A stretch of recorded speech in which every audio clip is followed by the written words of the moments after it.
Let's be honest about what the real achievement statistics look like. Researchers from Harvard spent years tracking thousands of people, and the number was brutal. 9 out of 10 never reached the finish line. They quit, give up, postpone until later. But there's only 8% of people who get what they want, time and time again. And the most interesting part, they're not made of iron, not super motivated, not special. They simply do something fundamentally different. Today, we'll break this down for real. What happens in your brain when you set goals? How the people who actually get results think. And at the end, I'll give you a simple 3-question quiz, and if you answer correctly, you'll be among that very 8%. I've hidden the most important part right at the end. Don't skip ahead without the context, it won't land. So, let's have an honest conversation about why you keep promising yourself change, and nothing changes. Picture this. You decide to start running in the mornings or learn a language or finally work on that project you keep putting off. The moment you make that decision, you feel great, as if you're already running or speaking Spanish. Stanford neuroscientist Robert Sapolsky explained this effect precisely. Dopamine isn't a reward for results, it's anticipation. Your brain takes the pleasure as an advance before you've taken a single step. And here's where the problem starts. When you skip your first workout or don't open the textbook, dopamine doesn't just disappear, it drops below baseline. You feel worse than you did before setting the goal. Your brain reads this as a threat and switches into protection mode. That's it. The habit is broken. The University of Scranton tracked people who made New Year's resolutions. 3/4 were still going after 1 week. By February, it's a third. Only a handful made it to the end. But there's a workaround for this trap. Instead of one big dopamine spike from grand plans, create a series of small ones. Not lose 10 kilograms, but 10 squats right after breakfast. Every completed action is a small signal to your brain. You did it. It will remember that. But that's not all. Harvard published a study with a provocative title, Goals Gone Wild. The researchers compared goals to a prescription drug. In the right dose, it helps. In the wrong one, it can damage you. They identified 3 mechanisms that break even the most motivated people. The first is the planning fallacy. Nobel laureate Daniel Kahneman proved that we chronically underestimate how much it takes to see something through. The Sydney Opera House was planned for 6 years. It took 14. The budget was exceeded by a factor of 14. This isn't an exception, it's the rule. The second is hedonic adaptation. You think, once I reach the goal, I'll be happy. Studies of lottery winners show that after 1 year, their happiness level returned to baseline. The brain simply raised the bar. It always raises the bar. The third is focalism. When you think about a future task, all your past experience disappears from view. Students consistently underestimate how long their thesis will take, even knowing they got it wrong last time. The conclusion, goals on their own aren't just ineffective. They can actively harm you. So what does really work? The answer is a system. When you switch from goals to systems, a different process starts in your brain. Control over behavior shifts from slow, conscious thinking to automatic. Researchers at Duke University found that around 40% of what we do every day isn't decisions at all. It's automatic responses. At first, any new action requires effort, but with each repetition, the brain lays down neural pathways and gradually the action becomes the default. Wendy Wood established that this takes about 66 days on average. Stanford psychologist B.J. Fogg derived a simple behavior formula, B equals MAP. Behavior happens when motivation, ability, and a prompt all align. The problem for most people is they bet everything on motivation, but motivation fluctuates. Systems work differently. They reduce the ability requirement to a minimum, not an hour at the gym, but 10 push-ups, anyone can do that, and create an automatic prompt right after brushing your teeth, right after your morning coffee. Then the action happens even on the days when you're tired and not feeling it. Stories of success and failure. Scott Adams, who created Dilbert, once put his principle like this: losers have goals, winners have systems. He didn't set out to become a successful cartoonist. He created a system, drawing a comic strip every day and learning something new. The result is a global franchise. Jerry Seinfeld didn't set out to become the greatest comedian.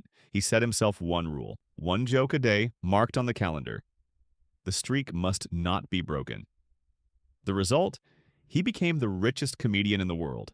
This principle is now known as the Seinfeld method. Warren Buffett didn't set himself the goal of making $100 billion. His approach was to read 500 pages of professional literature every day, for decades. The result? Over $100 billion. Now for the failures.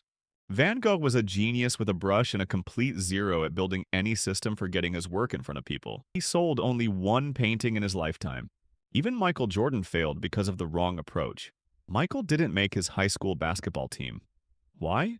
Because he focused solely on the end result, making the team. But it wasn't until he failed that he shifted his focus to the process and began training for 6 hours a day. You know the result. He became the greatest player and the richest athlete of all time. Talent without a system is failure. A system without talent is progress. A system plus talent is success. Okay, it's clear that these systems work. But how do you create a system that's guaranteed not to fail? Let's look at some examples. Here are 4 systems that work better than any goals. A system for fitness, not lose 10 kilos. But go for a walk for an hour straight after brushing your teeth. This ties in with an existing habit, and it also makes the goal easier for your brain to grasp. A learning system. Don't read 50 books, but read 20 pages after your morning coffee. It's easy to do.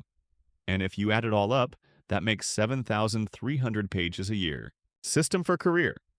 Not become successful, but 30 minutes of practice plus a daily review of mistakes. A financial system. Not about saving $1 million, but about automatically setting aside 10% of every paycheck. You don't need to be constantly thinking about it. It should happen automatically. All of these systems operate on the same principle. The focus is on the process, not the result. But there's a problem.